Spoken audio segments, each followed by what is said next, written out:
नमस्कार दोस्तों, आपका स्वागत करता हूं आप ही के YouTube चैनल में। वीडियो को स्टार्ट करने से पहले आप सभी से रिक्वेस्ट करूंगा, अगर अभी तक आपने चैनल को सब्सक्राइब नहीं किया है तो इससे रिक्वेस्ट और भी प्लीज चैनल को सब्सक्राइब कीजिए, वीडियो को लाइक कीजिए एंड शेयर कीजिए एज मच एज पॉसिबल, ताकि ज़्यादा से ज़्यादा लोगों तक ये वीडियो पहुंच सके। तो चलिए स्टार्ट करते हैं। जहां पर देखिए आज हम लोग डिस्कशन करेंगे अबाउट शेयर मार्केट, शेयर बाजार के बारे में, जहां पर आज हमारे बाजार में भारी उठापटक की संभावना है। हो सकता है अच्छी खासी गिरावट हो जाए या फिर अच्छी खासी तेजी भी बन सकती है। तो इन सभी रीजंस को हम लोग चेक करने वाले हैं। तो दो इंपॉर्टेंट ट्रिगर मेनली है, उसको हम लोग चेक करेंगे। उसके अलावा निफ्टी के लिए इंपॉर्टेंट लेवल्स क्या रहेगा, एंड साथ साथ बीएसई, एंजल वन, ऐसे एक्सचेंज रिलेटेड स्टॉक्स के लिए आज इंपॉर्टेंट दिन क्यों है, इन सभी चीज़ों को चेक किया जाएगा।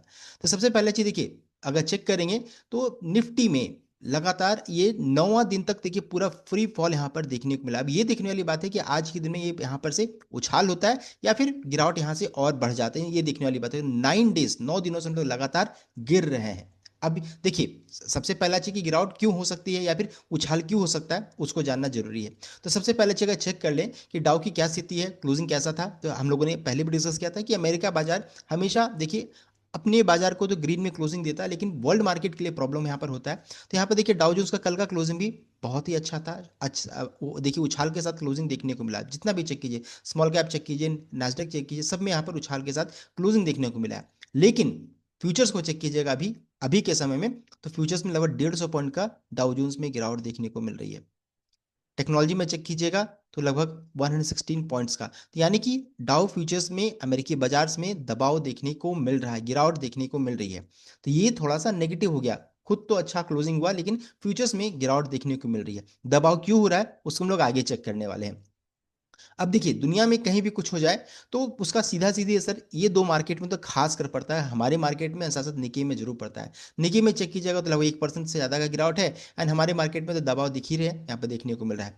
चाइना बाजार अभी के समय में बंद है, तो यहाँ पर ये चीज़ है। एशिया बाजार में सभी जब सभी मार्केट को चेक कीजिएगा तो अच्छा खासा यहाँ पर तेजी देखने को मिल रहा है, लेकिन हमारे निके में एंड हमारे मार्केट में थोड़ी सी गिरावट देखने को मिल रही है। अब आगे बढ़ते हैं, कमोडिटी मार्केट को चेक करेंगे तो वहां तो जबरदस्त तेजी है। सिल्वर में आज भी लगभग 2% का उछाल है, क्रूड में हल्की सी तेजी है, एंड गोल्ड में यहाँ पर ½ % का उछाल देखने को मिल रहा है, देख सकते हैं। तो मेटल के लिए आज भी लगता है दिन अच्छा होने वाला है, ये देखने वाली बात है। तो यहाँ इनका दिन अच्छा बन सकता है फिर से।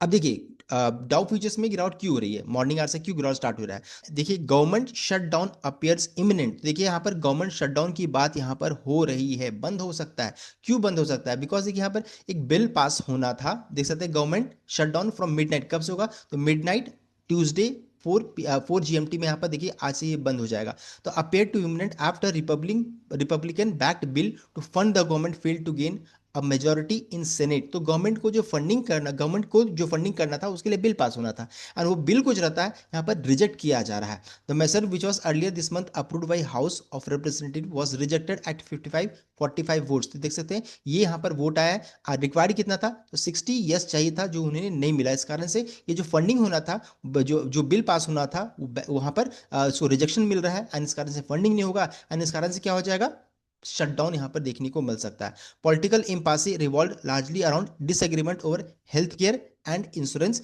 With democratic having repeatedly called continuation of health care and insurance subsidies, इसको लेकर के। एंड इस कारण से क्या हो जाएगा, 8 लाख जॉब जो रहता है ना, वो जाने के चांसेस यहाँ पर बन रहा है अगर ऐसा हुआ तो। हमारे लिए नंबर छोटा है, लेकिन अमेरिका बाजार के लिए ये नंबर काफी बड़ा है। और साथ साथ देखिए यूएस प्रेसिडेंट का तो आप जानती हैं कुछ भी बोल देते हो, तो फिर से अपडेट आ रहा है, या फिर कह सकते हैं कि आग में घी डालने वाली बात हो गई, fuel to the fire by threatening to fire more federal workers. उनका कहना है कि ठीक है आप ऐसा करो, हम भी और फायरिंग करेंगे, फेडरल वर्कर्स उनको भी और निकालेंगे, और जो ऑलरेडी फायर हो चुके, मान लीजिए जिनका जॉब जा सका, उनको लाने की भी कोशिश नहीं करेंगे। तो ऐसा यहाँ पर अपडेट आ रहा है। तो देखिए बेतुका सा बयान यहाँ पर प्रेसिडेंट की तरफ से भी साथ में आ रहा है। अब shutdown have historically have limited impact, तो ये शटडाउन जो रहता है बहुत ही लिमिटेड इंपैक्ट रहता है स्टॉक मार्केट में। लेकिन देखिए रीजन चाहिए मार्केट को, यहाँ पर रीजन फिर से मिल रहा है, ये यहाँ पर देखने वाली बात है। तो अब ये देखिए हो सकता है गवर्नमेंट शटडाउन यहाँ पर एक्सपेक्ट किया जा रहा है, आज से ये स्टार्ट हो जाएगा। तो ये हो गया पहली ट्रिगर। दूसरा ट्रिगर है देखिए, आज आरबीआई की एमपीसी की बैठक है, मॉनेटरी पॉलिसी की। एंड यहाँ पर देखिए माना तो ये जा रहा है कि यहाँ पर कोई भी इंटरेस्ट रेट में चेंजेस नहीं होगा, देख सकते हैं। जो एक्सपेक्ट पहले 5.50 था, एक्सपेक्टेशन कितना उतना ही है, तो कोई भी चेंजेस नहीं है। तो यहाँ पर एक्सपेक्ट यही है कि कोई भी चेंजेस नहीं होगा। लेकिन मान लीजिए बहुत लोगों का ये भी कहना है कि हो सकता है कि 0.25% का कट आ जाए। अगर ऐसा हुआ तो फिर हमारे मार्केट के लिए बहुत ही तेजी और अच्छी खबर यहाँ पर बन जाएगी और अच्छी खासी तेजी फिर बन सकती है। तो इस चीज़ को ध्यान दीजिएगा। इंटरेस्ट रेट डिसीजन आने वाला है कब? आज के दिन में 10 से 10:30 के बीच में आएगा। तो कोई भी ट्रेड अगर आप लेते हैं तो इसको इस टाइम को ध्यान में रख करके कोई भी ट्रेड इनिशिएट कीजिएगा। साथ ही साथ कल के दिन में हमारा मार्केट बंद रहेगा, तो इसको भी ध्यान रखिएगा। कल मार्केट बंद है बिकॉज ऑफ गांधी जयंती। साथ ही साथ अगर चेक कीजिएगा तो यहाँ पर जो इंटरेस्ट रेट डिसीजन तो आएगा ही, उसके बाद जो रहता है ना, हमारी जो आरबीआई गवर्नर जो है संजय मल्होत्रा, उनकी तरफ से क्या अपडेट आता है, भाषण कैसे देते हैं, ढीला ढाला सा रहता है, फ्यूचर आउटलुक कैसा रहेगा, तो ये बहुत कुछ मैटर होने वाला। मार्केट इसको बहुत बारीकी से पकड़ेगा, इस चीज को ध्यान दीजिएगा। अब आगे बढ़ते हैं, किस सेक्टर पर फोकस आज करना चाहिए? तो देखिए बैंकिंग सेक्टर को फोकस में रखिए बिकॉज आरबीआई एमपीसी की बैठक है। HDFC bank, ICICI bank, PSU stocks, साथ साथ अब पीएसयू बैंक्स रह जाएगा। साथ ही साथ एनबीएफसी में जैसे Bajaj finance and other good NBFC stock को भी आप फोकस में अपने वॉचलिस्ट में रख सकते हैं। तो ये स्टॉक्स हो गए।